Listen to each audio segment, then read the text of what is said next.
विचारांबद्दल तुमच्या मनात निष्ठा आहे का?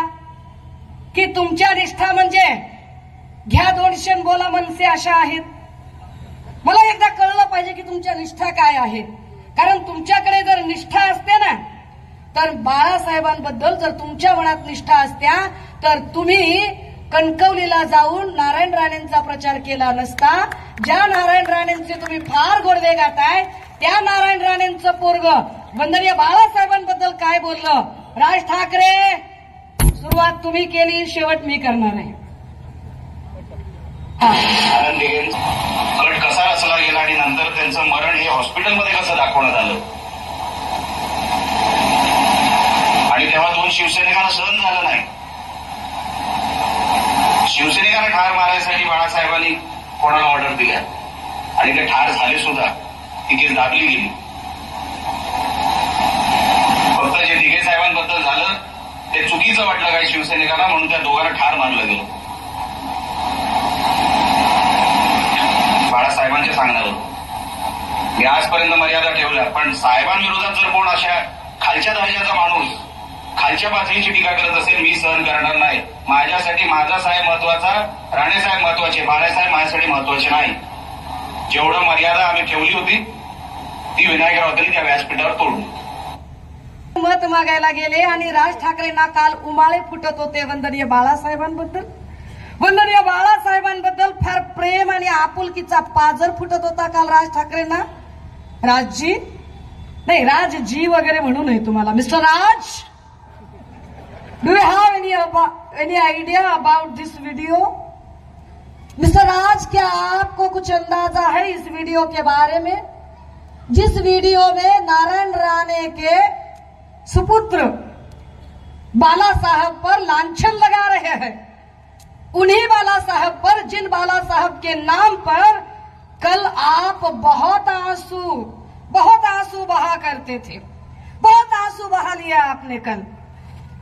क्या आपको तनिक भी इस बात का, तनिक भी, जरा भी, रत्ती भर भी अफसोस नहीं है कि उसी नीलेश राणे के बाप को चुन कर लाने के लिए आप कणकवली में गए? तो आप कौन है? कौन आहात तुम्ही मिस्टर राज? कोण आहात मिस्टर राज? घ्या 200 बोला मनसे, घ्या 200 बोला मनसे. आहात कोण तुम्ही? तुम्ही सांगताय बाळासाहेबांच्या बद्दल. काय बाळासाहेब कळले तुम्हाला? मिस्टर राज, आजपर्यंत तुम्ही भूमिका बदलत आलात. आभार माना स्क्रीनवाल्याचे की पाऊस पडलाय, मोठी स्क्रीन लागलेली नाही, आवाज नीटचा येत नाही, पण मी तुमचा पिट्टा पाडल्याशिवाय सोडणार नाही. नादाला नाही लागायचं, माझ्या अजिबात नादाला लागायचं नाही. मी खूप आधी सांगितलेलं आहे, बाई समजून अजिबात हलक्यात घ्यायचं नाही. तुम्ही आम्हाला सांगायचं भूमिकांच्या बद्दल. अरे ज्या माणसाला आपला भाऊ मृत्यूशय्यावर असताना त्याच्या आजाराची जो माणूस नक्कल करतो, जो माणूस मिनिटाला भूमी पडलाय, मोठी स्क्रीन लागलेली नाही, आवाज नीटचा येत नाही, पण मी तुमचा पिट्टा पाडल्याशिवाय सोडणार नाही.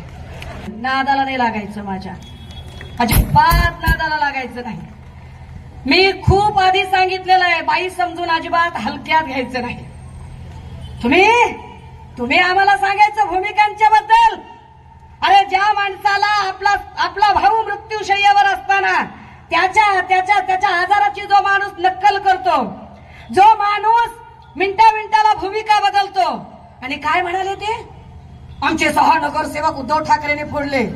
बरं, तुमचे 6 नगरसेवक आमच्याकडे आल्यावर तुम्हाला फोडले बिडले आठवतंय का? राम कदम, मनोज सांगळे, प्रवीण दरेकर कुठे गेले? भाजपमध्ये गेले ना. मग भाजपमध्ये ज्यावेळेला ते गेले तेव्हा राज ठाकरे तुमच्या तोंडात दात नव्हते का तेव्हा बोलायला? का प्रश्न विचारले नाही तुम्ही भाजपला की माझे एवढे आमदार तुम्ही का फोडले म्हणून? तिकडे पुण्यामध्ये रुपाली ठोंबरे, वसंत मोरे कुणी फोडले? कुणाच्या नावावर गेले? राज ठाकरे, तुम्हाला मुंबई घाबरत असेल, मी नाही घाबरत, अजिबात घाबरत नाही. मी लाख वेळा सांगितलंय की मी झुकणाऱ्यांपैकी नाही, मी वाकणाऱ्यांपैकी नाही, मी विकणाऱ्यांपैकी नाही. मी इथे आलीये ती आमदार खासदार व्हायला आली नाही. मी इथे आलीये कोविडच्या काळामध्ये सन्माननीय उद्धव साहेबांनी आमचा कुटुंब प्रमुख म्हणून, आमचा बाप भाऊ म्हणून या महाराष्ट्रामध्ये आमची प्रचंड काळजी घेतली. आज आमचा बाप भाऊ, आमचा कुटुंब प्रमुख जर अडचणीत आला असेल तर त्याची धर्माची बहीण म्हणून मी ताकदीनं लढण्यासाठी आली आणि ताकदीनं उभी राहिली. तर तुम्ही मला वंदनीय बाळासाहेबांच्या बद्दल सांगताय. अरे खैर, मी तर कॉलेजला होते, मी तर कुठल्याच राजकारणात नव्हते. आणि तुमच्या माहितीसाठी मी तर एकाही राजकीय पक्षाच्या माणसाला चळवळीत असताना सोडलेलं नाहीये. एकाही माणसाला मी प्रत्येक माणसांच्या निर्णयांच्या समीक्षा करत आलेली आहे. परंतु त्या समीक्षा प्रचंड वैचारिक होत्या. तुमच्यासारख्या घ्या 200 बोला मनसेवाल्या नव्हत्या त्या.